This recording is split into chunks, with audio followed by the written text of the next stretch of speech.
புறப்பட்டு இருக்கக்கூடிய சிறப்பான இந்த கோட்டை நோக்கி பேரணி சிபிஎஸ் ஒழிப்பு இயக்கம் சார்பாக நடைபெற்றுக் கொண்டிருக்கிறது.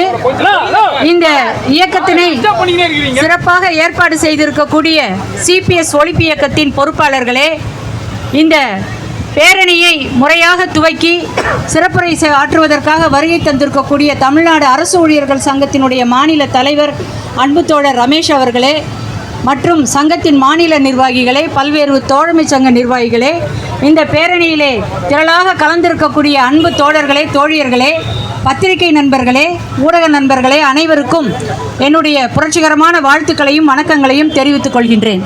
இந்த பேரணி வெற்றியடைய வாழ்த்துக்கள். கோட்டை பின்புறம் இருக்கின்றது, நாம் முன்புறம் நோக்கி சென்று கொண்டிருக்கின்றோம். அந்த கோட்டையை மக்கள் ஆளக்கூடிய ஒரு நாளை உருவாக்கத்தான் நாம் போராடி கொண்டிருக்கின்றோம். இன்றைக்கு தமிழகத்திலே 2 வழக்குகள் மக்களால் கூர்மையாக கவனித்துக் கொண்டு இருக்கப்பட்டு வருகிறது. ஒன்று, தமிழக ஆளுநர் மசோதாக்களை வாங்கி கிடப்பிலே போட்டது சரியா தப்பா, இது ஒரு வழக்கு. இன்னொன்று, புதிய ஓய்வூதிய திட்டத்தில் நாங்கள் எல்லோரும் அரசு ஊழியர்களை நிம்மதியாக வைத்திருக்கின்றோம் என்று ஒரு பொய் அறிக்கையை நீதிமன்றத்திலே சமர்ப்பிக்கக்கூடிய தமிழக அரசினுடைய ஒரு வழக்கு நம்முடைய சிபிஎஸ் ஒழிப்பு இயக்கம் அதை போட்டிருக்கின்றது. இந்த 2 வழக்குகளையும் பற்றி தான் நான் கொஞ்சம் பேசிட்டு போலான்னு வந்திருக்கேன். இப்போ தமிழக ஆளுநர் மசோதாக்களை வாங்கி போட்டு அது மேலே உட்காந்துக்கிட்டாரு, நீ என்னான்னு கேட்கணும் அப்படின்னு சுப்ரீம் கோர்ட்டு என்னென்ன கோர்ட் இருக்கோ ஓடிட்டு இருக்கு, உண்டா இல்லையா? அப்படி ஓடிட்டு இருக்கக்கூடிய ஒரு அரசு, ஒரு கட்சி நம்முடைய பிரச்சனையை இத்தனை வருடங்களாக கிடப்பிலே போட்டு அதன் மேல் ஏறி உட்கார்ந்து கொண்டிருக்கிறதே, இது எந்த வகையிலே நியாயம் என்று நான் கேட்கவில்லை, தமிழகத்து மக்கள் கேட்கிறார்கள், அறிவார்ந்த மக்கள் கேட்கின்றார்கள். ஆளுநர் செய்வது தவறு என்று நீதிமன்றங்கள் சொல்ல வேண்டும் என்று விரும்பக்கூடிய மரியாதைக்குரிய ஸ்டாலின் அவர்களே, முதல்வர் அவர்களே, அப்பொழுது நீங்கள் செய்வதும் தவறு என்று இந்த நீதிமன்றம் சொல்லக்கூடிய காலம் நெருங்கிவிட்டது. நீங்கள் என்ன செய்ய போகிறீர்கள்? கமிட்டிக்கு மேலே கமிட்டி, கமிஷனுக்கு மேலே கமிஷனு, அதுக்கு என்ன பேர் சொல்கிறதுனே தெரியலை. இப்போ ஒரு கமிஷனை போட்டிங்க, அவர் இன்னும் 8 மாத காலம் அவகாசம் கேட்டு கொடுத்துருக்கிறதா சொன்னீங்க. ஆனால் நீங்கள் நேற்று போய் நீதிமன்றத்தில் என்ன சொல்கிறீங்கன்னா தீர்ப்பை சொல்லிட்டு இருக்கீங்க. அப்போ அந்த கமிஷனில் என்ன ரெக்கமெண்டேஷன் கொடுத்துருக்காங்க? அவர் 8 மாதம் அவகாசம் கேட்டது உண்மையா, இல்லை புதிய ஓய்வூதிய திட்டம் தான் கரெக்டுன்னு சொல்லிட்டது உண்மையா? யார் சொல்கிறது இதில் போய்? ஒருவேளை அந்த குழுவினுடைய தலைவராக இருக்கக்கூடிய மரியாதைக்குரிய ககன்தீப் சிங் பேடியும் அந்த குழுவின் உறுப்பினர்களும் தவறான அறிக்கை கொடுத்திருந்தா அவங்க மேலே நடவடிக்கை எடுக்கணும்.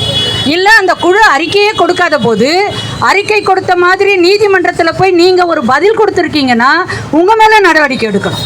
அப்போ யாரோ ஒருத்தர் மேலே நடவடிக்கை எடுக்கணும், சிறைச்சாலைக்கு அனுப்பப்படணும். நீதிமன்றத்தில் போய் பொய்யா சொன்னால் எப்படி? தப்பு இல்லை. அறிக்கை கொடுத்துட்டு அறிக்கை கொடுக்கல, 8 மாத காலம் அவகாசம் வேணும்னு ஒரு ஐஏஎஸ் அதிகாரி சொல்கிறாருன்னா அவர் மேலே நடவடிக்கை எடுக்கணும். அப்போ இதை செய்யறதுக்கு நீங்கள் தயாராக இருக்கணும், இல்லாட்டி நாங்கள் விட மாட்டோம், நாங்கள் விடவே மாட்டோம். இது ஒரு பிரச்சனை. இன்னொரு பிரச்சனை உங்ககிட்ட நாங்கள் கேட்க வேண்டியது என்னன்னு சொன்னாக்கா, நீங்கள் யாரையுமே அழைத்து பேச மாட்டீங்க. யாராவது நன்றி கூறுறோன்னு சொன்னால் அவங்க மேலே தோள் கை போட்டு நீங்கள் காட்சி அளிச்சுக்கிட்டு இருக்கீங்க.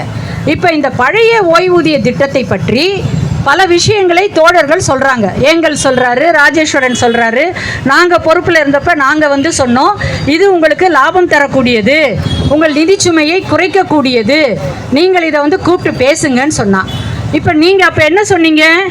ஓபிஎஸ் என்ன சொன்னார்? அவர் தான் இப்போ அமைச்சராக இருந்தார், அவரை நேரில் பார்த்து பேசணும் 5 அமைச்சர்களை. இன்னைக்கு நிதி செயலாளர் அவர் தான் இதுக்கு ஓகே சொல்ல மாட்டேங்கிறாருன்னு நீங்கள் சொல்கிறதா காதுக்கு வருது. அப்போ நிதி செயலாளர் அன்னைக்கும் என்ன சொன்னார்?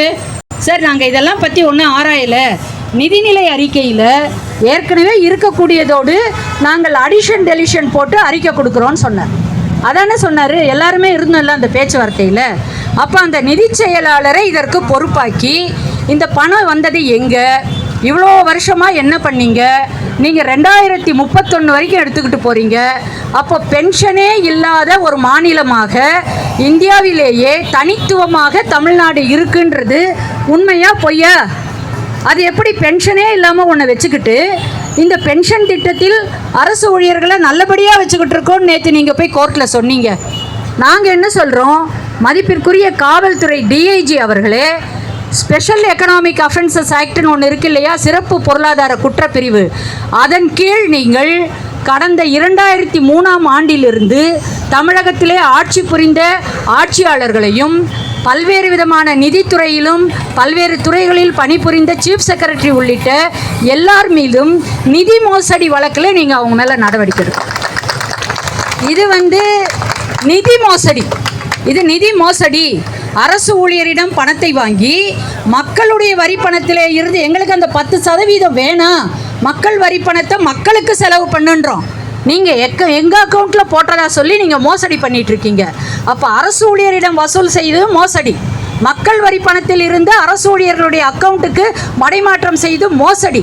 அப்போ தமிழகத்தில் இருக்கக்கூடிய 10 கோடி மக்களையும் மோசடி செய்திருக்கக்கூடிய திமுக, அதிமுக ஆட்சியாளர்கள், இதற்கு துணையாக நின்றிருக்கக்கூடிய அத்தனை அரசு அதிகாரிகள் மீதும் ஒரு வழக்கு பதிவு செய்து நடவடிக்கை எடுப்பதற்கு ஒருவேளை மாநில அரசில் இருக்கக்கூடிய காவல்துறை அதிகாரிகளுக்கு தைரியம் போதவில்லை என்றால் இதில் மத்திய அரசு தலையிட வேண்டும்.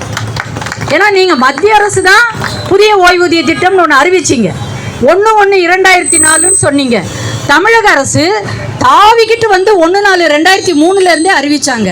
ஆனால் இன்று வரை புதிய ஓய்வூதிய திட்டம் சரியாக வரையறுக்கப்படாததால் மத்திய அரசும் PFRDAல கொண்டு போய் பங்கு நிதியை செலுத்திய அனைத்து மாநிலங்களும் ஏதோ ஒன்றை அரசு ஊழியர்களுக்கு கொடுத்து கொண்டிருக்கின்றன.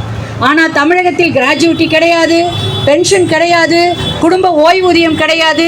டெஸ்டிடியூட் விடோவோ, கணவனை விட்டு ஆதரவற்ற பெண்களுக்கோ அந்த அரசு ஊழியர் இறந்து விட்டால் கொடுக்கக்கூடிய உதவித்தொகை கிடையாது.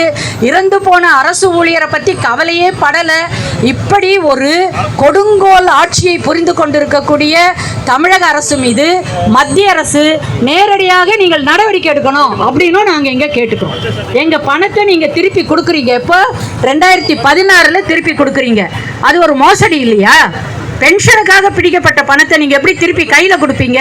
மக்கள் வரி பணத்தை நாங்கள் கேட்டோமா? நீங்கள் மக்கள் வரி பணத்தை தூக்கி எங்களுக்கு கொடுக்குறீங்க. சும்மாவா கொடுக்குறீங்க? நாங்கள் கோர்ட்டுக்கு போக மாட்டோம், நடவடிக்கை எடுக்க மாட்டோம்னு கண்டிஷன்ஸ் போட்டு எழுதி வாங்குறீங்களே. நீங்கள் உண்மையிலேயே ஒரு மனுநீதி சோழன் ஆட்சி புரிந்ததா சொல்கிறீங்களே, அந்த நாட்டில் தான் இருக்கீங்களா? அப்படியெல்லாம் எழுதி வாங்கினா அது செல்லுபடி ஆகுமா? சட்டத்தின் முன் நிற்குமா? அப்போ சட்டத்தின் முன் செல்லுபடியாகாத வாக்குறுதிகளை பெற்று அப்பாவி அரசு ஊழியர்களை மிரட்டி தான் கட்டின பணமாவது வந்தால் போதுன்ற ஒரு மனநிலையை உருவாக்கி மக்களையும் அரசு ஊழியர்களையும் ஏமாற்றி கொண்டிருக்கக்கூடிய அரசியல்வாதிகள் மீதும் துணை நிற்கக்கூடிய அதிகாரிகள் மீதும் நடவடிக்கை எடுத்து இந்த ஊழலில் இருந்து அனைவரையும் விடுவிக்க வேண்டும் என்று கேட்டுக்கொண்டு அந்த நடவடிக்கை எடுக்கும் வரை இந்த போராட்டம் தொடரும். பழைய ஓய்வூதியம் பெறும் வரை உயிர் தியாகம் செய்து கூட நாங்கள் இதை பெறுவோம் என்று இங்கே கட்டியம் கூறி புறப்பட்டிருக்கக்கூடிய இந்த பேரணியை நான் வாழ்த்தி வரவேற்று துவக்கி வைத்து பெருமை அடைகிறேன். நன்றி, வணக்கம் தோழர்களே.